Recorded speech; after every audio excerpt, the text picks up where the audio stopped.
अस्सलाम वालेकुम all members, कैसे हैं? उम्मीद करता हूँ सब लोग खैरियत से होंगे। नए आने वाले मेंबर्स को तहे दिल से खुशामदीद। आज का हमारा लेक्चर कोरल ड्रा 9 का दूसरा लेक्चर है, जिसके अंदर हम टूल्स के बारे में पढ़ेंगे कि हमारे पास कोरल 9 के अंदर कितने टूल्स हैं और कैसे कैसे काम करते हैं। ठीक है, तो सबसे पहले हमारे पास पिक टूल है। तो पिक टूल का क्या काम है? किसी भी ऑब्जेक्ट को सिलेक्ट करना, मूव करना, रोटेट करना और उसको क्या कहते हैं, शेप को चेंज करना, बड़ा या छोटा करना। ठीक है, किसी भी ऑब्जेक्ट को, यहाँ पर अभी लफ्ज़ मैंने ऑब्जेक्ट यूज़ किया है, तो हमारे पास जब तक ऑब्जेक्ट नहीं होगा तो हम किसी चीज़ को पिक नहीं कर पाएंगे। तो हम यहाँ पर रेक्टेंगल टूल, ठीक है, F6 इसकी शॉर्टकट की है। तो यहाँ पर हम एक रेक्टेंगल ड्रैग करते हैं, ठीक है, और यहाँ से पिक टूल को सिलेक्ट करते हैं। याद रहे, कोई भी टूल हम सिलेक्ट करेंगे उसके साथ पिक टूल हमेशा ऑप्शनल होता है। जैसा कि अभी मैंने रेक्टेंगल टूल सेलेक्ट किया, तो दूसरे नंबर पर जैसे ही मैं स्पेस बार प्रेस करता हूँ तो पिक टूल यहाँ पर है। या मैं कोई और टूल सेलेक्ट करता हूँ तो स्पेस बार जैसे ही प्रेस करूँगा तो हमारा पिक टूल एक्टिव हो जाएगा। मैं दोबारा स्पेस बार प्रेस करता हूँ तो जो दूसरा हमने सेलेक्ट किया हुआ है टूल, ठीक है, वो सामने सामने आ जाएगा। ठीक है, तो अभी जैसा कि हमने पढ़ा कि जो हमारे पास पिक टूल है वो सिलेक्शन के लिए यूज़ होता है। ठीक है, जिस तरह कि मैंने अभी इस बॉक्स के ऊपर क्लिक किया तो ये सिलेक्ट हो गया। ठीक है, सिलेक्ट होने के बाद इसके चारों तरफ बाउंड्रीज बन गई हैं और बॉक्सेस आ गए। इनको बोलते हैं नोड्स या सिलेक्शन बाउंड्री। ठीक है, तो इसको हम अभी मूव कर सकते हैं अपने लेफ़्ट क्लिक के साथ सेलेक्ट करके। इसको हम मूव कर सकते हैं दाएं बाएं ऊपर नीचे, जहाँ पर भी रखना चाहें। ठीक है, ठीक हो गया। दूसरे नंबर पर इसको रिसाइज़ करना, बड़ा या छोटा करना। तो हम जैसे ही इसके कॉर्नर पर लेकर आते हैं या दरमियान में जो डैश है इसके ऊपर लेकर आते हैं तो ये हमारा डबल एरो आ जाता है। ठीक है, जैसे हम इसको क्लिक करते हैं तो मैं इसको बड़ा या छोटा कर रहा हूँ। ठीक है, जैसे मैं इसको बड़ा या छोटा कर सकता हूँ। ठीक है, अच्छा, यहाँ पर अभी एक चीज़ और चीज़, ठीक है, ये ध्यान रहे कि जैसे ही हम यहाँ पर शिफ्ट प्रेस करते हैं, कीबोर्ड से शिफ्ट की प्रेस करते हैं और इसको कॉर्नर से सेलेक्ट करते हैं, ठीक है, तो ये चारों तरफ से बराबर बड़ा या छोटा होना शुरू हो चुका है। ठीक है, अभी मैं अगर इसको ऊपर और नीचे, ये दो चीज़ें मैं चाह रहा हूँ कि ये दो साइडें जो हैं एक तरफा सॉरी ये एक साथ बड़ी या छोटी हों। ठीक है, तो मैं शिफ्ट की प्रेस करके इसको छोटा या बड़ा कर सकता हूँ। इसी तरह मैं इसके दाएं बाएं से भी बड़ा या छोटा कर सकता हूँ। ठीक है, ये चीज़ याद रहेगी, शिफ्ट की के साथ हम इसको इस तरह यूज़ कर सकते हैं रीसाइज़ करने के टाइम। अगर हम इसको कंट्रोल की से सिलेक्ट करते हैं तो ये क्या होगा, कंट्रोल की से सिलेक्शन के बाद मूव करने से ये हमारा जो ऑब्जेक्ट है वो उतनी ही साइज़ के साथ फ्लिप हो जाएगा। ठीक है, 180 पे रोटेट हो जाएगा या इसको फ्लिप कर सकते हैं। ठीक हो गया, ये देखें, ये हमारा इस तरफ से उतना ही साइज़, ये यहाँ पर देख सकते हैं। अगर आपको समझ ना आ रही हो तो मैं यहाँ पे लॉक अनलॉक करके इसको साइज़ 5/3 देके और एंटर प्रेस करता हूँ।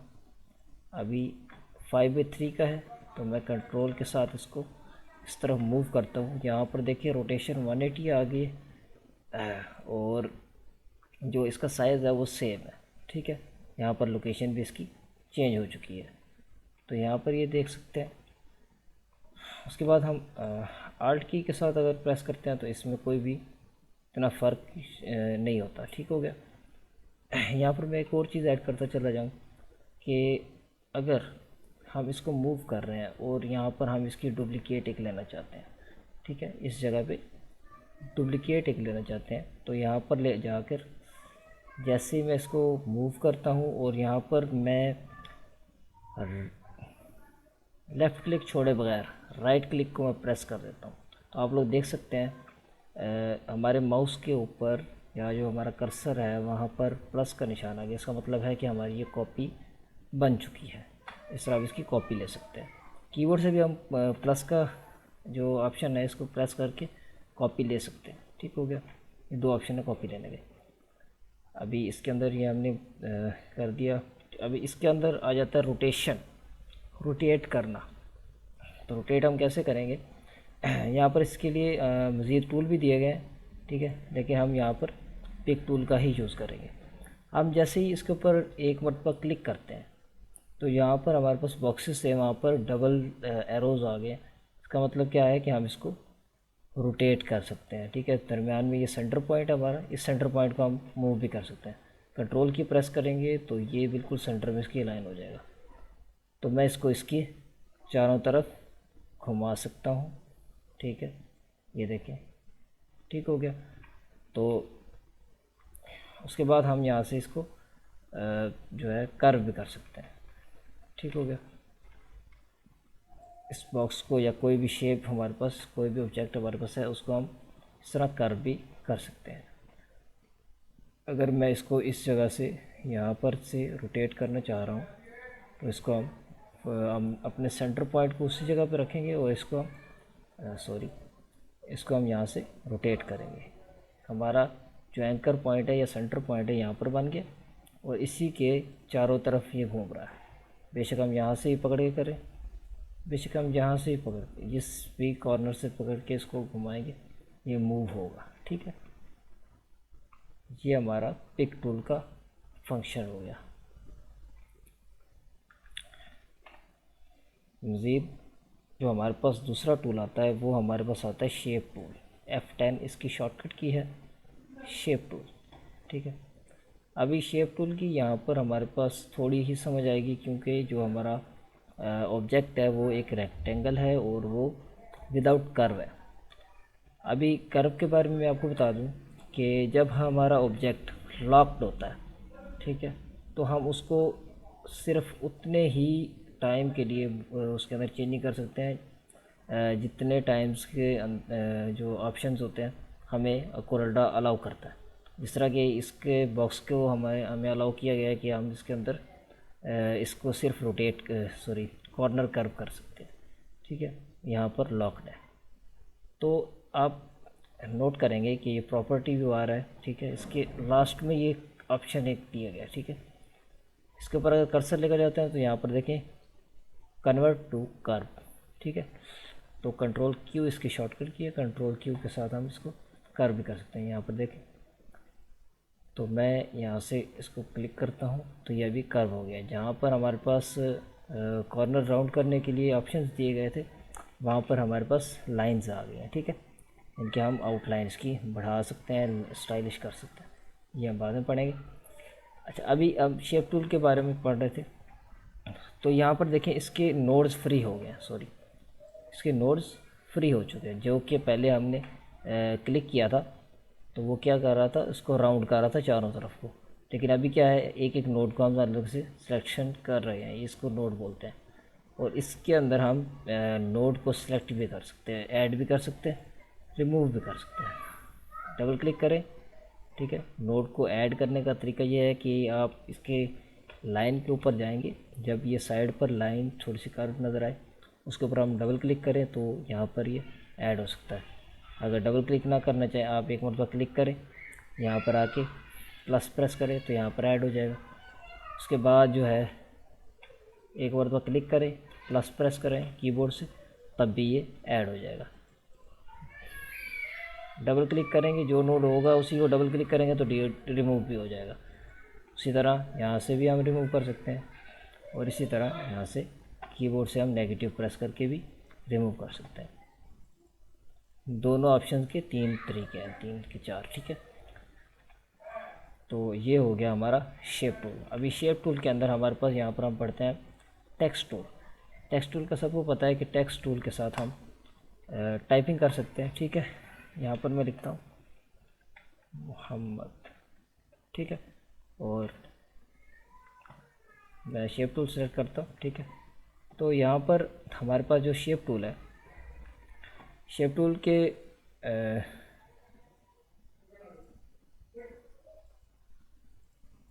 जो टेक्स्ट टूल है, टेक्स्ट हमने लिखा है उसके देखें, यहाँ पर भी एक तीर का निशान और लाइनें आ गई हैं, और यहाँ पर भी तीर का निशान और लाइनें आ गई। ये वाला जो ऑप्शन है, इसका मतलब मकसद है कि हम इसके जो रूफ हैं उसके अंदर जो अल्फ़ाबेट्स हैं उसके अंदर हम स्पेस बढ़ा या कम कर सकते हैं, ठीक है। ये देखिए, मैं कम भी कर सकता हूँ, बढ़ा भी सकता हूँ, ठीक है। ठीक हो गया। और जो ये नीचे वाला है, तो यहाँ पर इसके अंदर मैं इंटर प्रेस करता हूँ और यहाँ पर दोबारा से मैं आके, ठीक है, आके लिख दिया। अभी मैं यहाँ पर इसकी लाइन के अंदर स्पेसिंग बढ़ा या कम कर सकता हूँ, ठीक है। इसका यूज़ हम बाद में पढ़ेंगे कि कहाँ पर ये यूज़ होता है। अच्छा, उसके बाद देखेंगे आपके हर बॉक्स के साथ, हर अल्फ़ाबेट के साथ एक बॉक्स बना हुआ है। हम अलग अलग अल्फ़ाबेट्स को सिलेक्ट भी कर सकते हैं शिफ्ट के साथ, ठीक है, और इनके अंदर चेंजिंग कर सकते हैं। यहाँ से हम इसको रोटेट करना चाहें, ठीक है, हम यहाँ पर लिख भी सकते हैं और काउंट बढ़ा या कम भी कर सकते हैं। मूवमेंट, ठीक है, ये मैंने ऊपर की तरफ मूवमेंट शुरू कर दी, ये मैंने नीचे की तरफ मूवमेंट शुरू कर दी, ठीक है। दाएं बाएं की मूवमेंट, ठीक है, हम इसको मैनुअली भी उठा के आगे पीछे ऊपर नीचे रख सकते हैं, ठीक हो गया।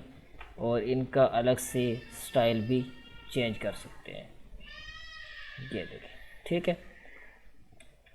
तो ये हो गया शेप टूल का काम।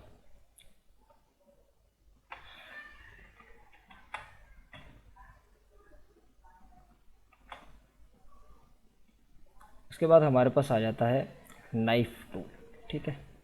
नाइफ़ टूल, नाइफ़ का मकसद क्या होता है? नाइफ़ नाम से वाज़े हो रहा है कि ये काटने की चीज़ है, कैंची है, ठीक है। इसको हम वाइट कर लें और यहाँ से हम नाइफ़ टूल को सेलेक्ट कर लें। अब नाइफ़ टूल का यूज़ क्या है कि हम जब इसके ऑब्जेक्ट के ऊपर, लाइन के ऊपर लेकर आते हैं तो ये सीधा कैंची हमारी या कटर हमारा ये सीधा खड़ा हो जाता है। अब इसको हम पेंसिल टूल की तरह यूज़ कर सकते हैं। पेंट के अंदर यूज़ किया होगा या वैसे ही पेंसिल जिस तरह हम यूज़ करते हैं। तो ये देखें कि ये अलग हो गया, ठीक है। ये उतना ही एरिया जितना हमने कट किया है उसी के हिसाब से इसने इसको कट कर दिया, ठीक है। ये देखें, ठीक हो गया। जितना एरिया हमने सेलेक्ट किया, मैं इसको अलग से कलर देके आपको दिखाता हूँ। ये अलग हो गया, ठीक है। ये देखें, ये अलग पीस हो गया और ये वाला पीस अलग हो गया, ठीक हो गया। ये हो गया हमारा नाइफ टूल। इसके बाद आ जाता है हमारे पास इरेज टूल, ठीक है। एक्स, सिंपल एक्स इसकी शॉर्टकट की है। अब यहाँ पर जो इरेज है इसको हम कम या ज़्यादा भी कर सकते हैं इरेज पॉइंट को। तो ये क्या करेगा, यहाँ पर सही समझ नहीं आएगी, मैं आपको कलर फिल करके फिर दिखाता हूँ। तो ये मैंने ऑब्जेक्ट सेलेक्ट किया और जितना एरिया मैंने इरेज करना है वहाँ पर इरेज हो गया। लेकिन नाइफ़ टूल में और इसके अंदर एक फ़र्क है कि इरेज टूल उस एरिया को बिल्कुल रिमूव करता है और ऑब्जेक्ट को इकट्ठा ही रहने देता है, ठीक है। यहाँ पर देखें, अनवेल्ड, ब्रेक अपार्ट, ठीक है, इसका ऑप्शन आ गया। कंट्रोल के इसकी शॉर्टकट किया। तो इसका क्या है मकसद कि ये अभी एक ही ऑब्जेक्ट है, ठीक है। हम इसके अंदर अगर कलर फिल करते हैं तो ये सेम रहेगा। तो नाइफ टूल क्या करता था, दो अलग अलग में हिस्सों में डिवाइड कर देता था, ठीक है।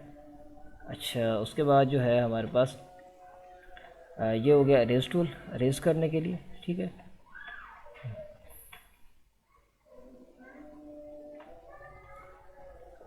लास्ट में आ जाता है फ्री ट्रांसफॉर्म, ठीक है, टूल, ठीक है। फ्री ट्रांसफॉर्म टूल ये क्या करता है, हमारे ऑब्जेक्ट को क्या करेगा, रोटेट करेगा। जैसे कि मैंने आपको बताया कि जहाँ पर हम इसको क्लिक करके घुमाएंगे वो हमारा सेंटर पॉइंट बन जाएगा, ठीक है। इसका क्या वो है बेनिफिट कि जहाँ पर हम क्लिक करेंगे वहाँ से इसको घुमाना शुरू कर देगा, ठीक है। ये देखिए, ये मैंने यहाँ पर सेंटर पॉइंट बना दिया, इसका यहाँ पर सेंटर पॉइंट बना दिया।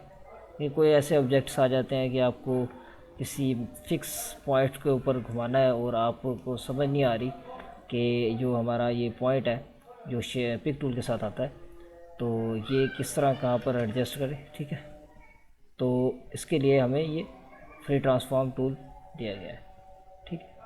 तो उसके लिए हम जहाँ पर हमें ज़रूरत होगी वहाँ पर डायरेक्ट क्लिक किया, और जितना हमें इसको घुमाना है, ठीक है, उतना ही अपनी मर्ज़ी से घुमा सकते हैं। ठीक हो गया, ये हो गया फ्री ट्रांसफॉर्म।